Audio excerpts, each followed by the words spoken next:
Welcome to Currently Kirkland. I'm Pam Jardine. We have much to share in this episode. How Kirkland voters get to decide about funding the proposed ARC Center, how the community recently celebrated a new play and fitness area on the Cross Kirkland corridor, how you can be disaster ready, and what you'll see next time you visit the Kirkland Performance Center. This November, registered voters in Kirkland will decide if they want to create the Kirkland Aquatics and Recreation District, which, if approved, would fund the proposed Kirkland Aquatics, Recreation, and Community Center, and possibly other parks and recreation facilities. Recognizing this issue that the school district needed to get out of the pool business, people in Kirkland started looking for a solution. An indoor rec center had been studied since 2007, and Councilmember Kloba asked to add the city pursuit of an aquatics and recreation center to the city's work plan in 2013. We've listened to the community. We're designing features for a facility that would require no operating subsidy. We've looked at potential sites to acquire that would leverage the investment to meet our economic development goals and connect with the Cross Kirkland corridor. We've worked to keep costs down on how the Metropolitan Parks District is structured and take advantage of city staff and the city's AAA credit rating before current low interest rates soon disappear. We've moved fast, but we've also built in important limits on accountability. With this proposal today, Kirklanders will have an opportunity to build a facility to have a year-round opportunity to exercise and learn with the gym, fitness, pool, rec classes, and other features that Jenny had outlined. Our competitive swimmers and divers will have a place to practice and host meets. Kirkland will have a community gathering space, and kids will have a place for year-round active play, and most important, the ability to learn to swim. So now's the time to ask the community, do you want to build the Aquatics, Recreation, and Community Center? As far back as 2001, Kirkland residents have rated an indoor recreation and aquatics center as a high priority for the city. In a more recent March 2014 survey, 82% of registered voters supported construction of the ARC. Over the last 14 years, Kirkland's population has more than doubled, while the amount of indoor recreation and aquatic space has stayed the same. Kirkland's two community centers, the Peter Kirk Community Center and the North Kirkland Community Center, are programmed to capacity and lack many of the features desired by residents. In July 2015, the City Council unanimously approved placing a ballot measure before Kirkland voters on the November 3rd general election to create the Kirkland Aquatics and Recreation District. It also approved an interlocal agreement between the city and the district that ensures transparency and accountability.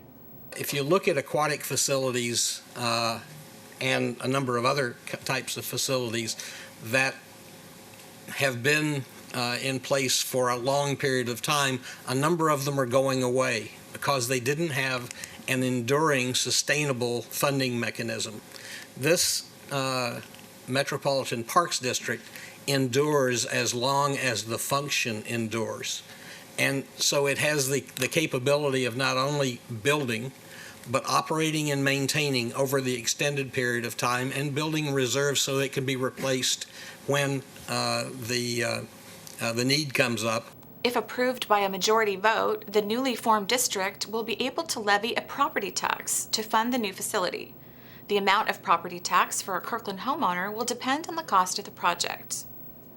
A Kirkland homeowner with a median house value of $435,000 would pay slightly more than $6 per month for a project costing $50 million. $7.24 per month for a project costing $60 million, and a little more than $9 each month for a project costing $75 million. Our quality of life is our economic development strategy. So we want Park Place to redevelop. We want Totem Lake to become our urban center. We talked tonight about our capital investment projects being focused on those goals, on closing that annexation sales tax credit gap that's looming in 2020, 2021. And I think that this is just all a part of sort of investing in that quality of life. And that we've spent around $600,000 at this point investigating, studying. It's just time to call the question. In late summer 2013, the Lake Washington School District announced that the pool at Juanita High School, known as the Juanita Aquatic Center, is nearing the end of its useful life and would close as early as 2017. In response to concerns that there might be no indoor public pool facility in Kirkland, the City Council devoted time and resources and engaged the community to find a new solution. A current proposal includes components for a facility approximately 87,000 square feet that offers a competitive swimming pool, recreation pool, gymnasium, community hall, fitness center, dance studio, classrooms, wood floor studio, and an event room. The site of the proposed center has not yet been determined. However, the City Council formally removed Juanita Beach Park as a potential location.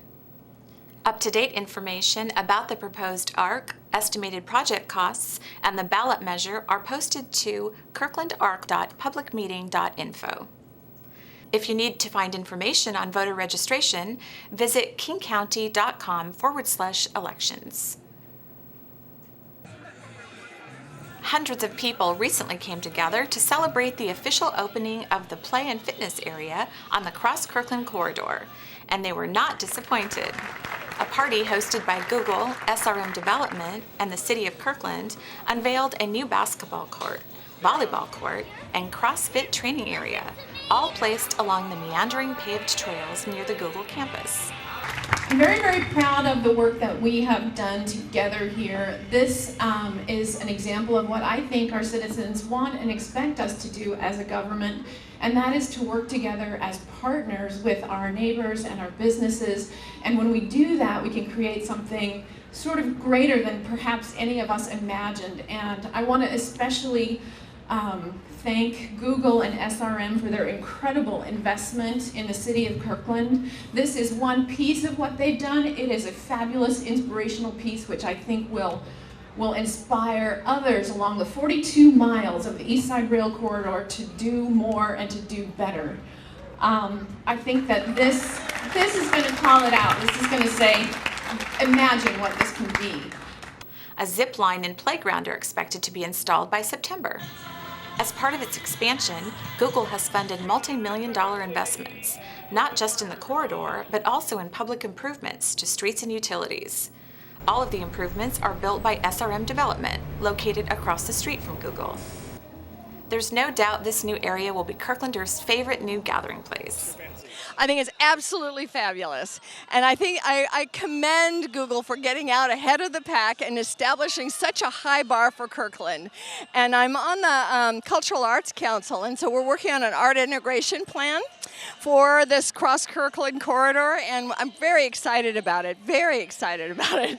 And I think it's fabulous that Google loves Kirkland. A nice addition for both Google and the city of Kirkland. I think it'll be a fun place that kids can play and people can relax and pass through. I'm particularly excited about the basketball hoop myself, but I think all the things here are going to be really terrific for people to enjoy.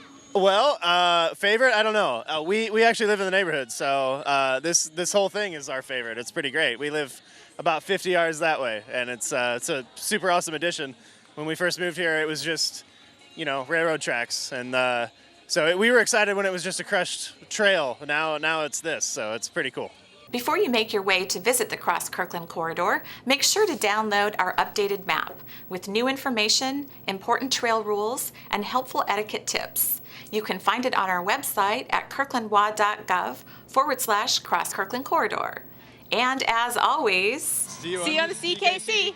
The Cross Kirkland corridor is not the only place in town that's got something to show off. The Kirkland Performance Center, also called the KPC, has recently gone through some improvements. We caught up with the executive director, Jeff Lockhart, to learn more. I've always been excited about KPC as a resident. I think it's great to have the city and a lot of great people in the Kirkland community made sure this place happened about 15 years ago. It's our 16th season right now.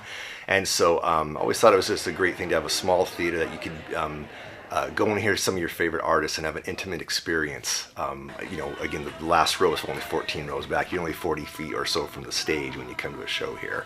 So, and then as an artist, I performed here a number of times over the years, and so I was excited about the opportunity to actually now go beyond perform and be a leader in the arts community here in my own community at such a great place like KPC. When he was first hired, patrons would comment how the KPC was impressive on the inside, but looked a bit drab on the outside. The KPC earned a grant from the City of Kirkland to upgrade the marquee and install new carpet. So far, the reactions have been positive. It's just a great shot in the arm for us, and it got finished a few weeks ago, and we've just gotten rave reviews how it looks, and again, it felt a little more vibrant, a little more aggressive, a little more coming, on the outside. It's going to reflect on what's going on the inside. And I've always been a fan of venues and felt like the best venues are cool to go to regardless of what's happening on the stage. And so I felt the paint color outside really reflects that, if it looks fun on the outside, it's going to probably be fun on the inside. And so really excited to be able to roll that out to the community and before the season starts here. The KPC has also made it a priority to increase the number of popular performances and shows, and has been looking to the community for feedback. We're really excited. Last year, our leadership team really went back to just trying to find a way to communicate with the community. We didn't feel like it was our role to be in an ivory tower and tell the community what their arts choices should be. We wanted to reflect the taste of the community. So last year was the first season of that. Almost half our season sold out of the shows we presented. This next year, we're going to go on that same formula going forward. So we have some Grammy Award winners coming this year. Macy Gray is going to come to KPC. Ladysmith Blackman Boswell's coming. Chris Thiele's going to come.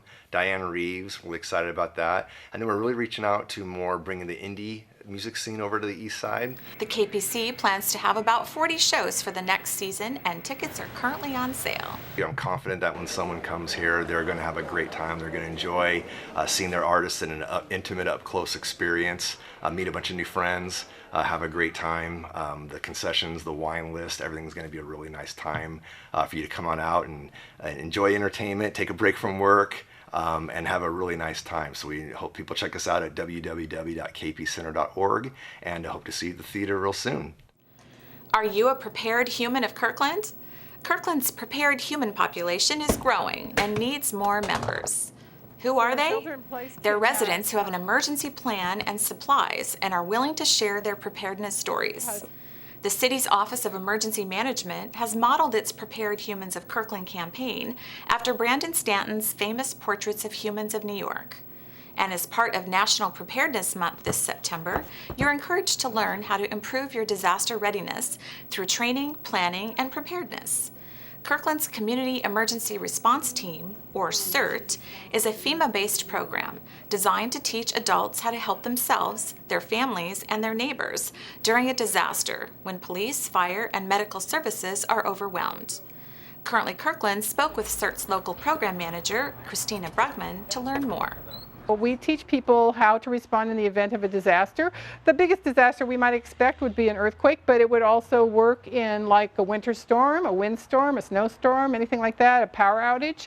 And we train people to do such tasks as search and rescue, to put out fires, to do disaster first aid, and we teach a command structure called the incident command system, and also disaster psychology, which is how to deal with your own emotional response to the event, as well as helping the people who are affected by it. For many, getting prepared can be overwhelming, but it doesn't need to happen all at once. A great starting point is to make sure you have an adequate supply of water for everyone in your household.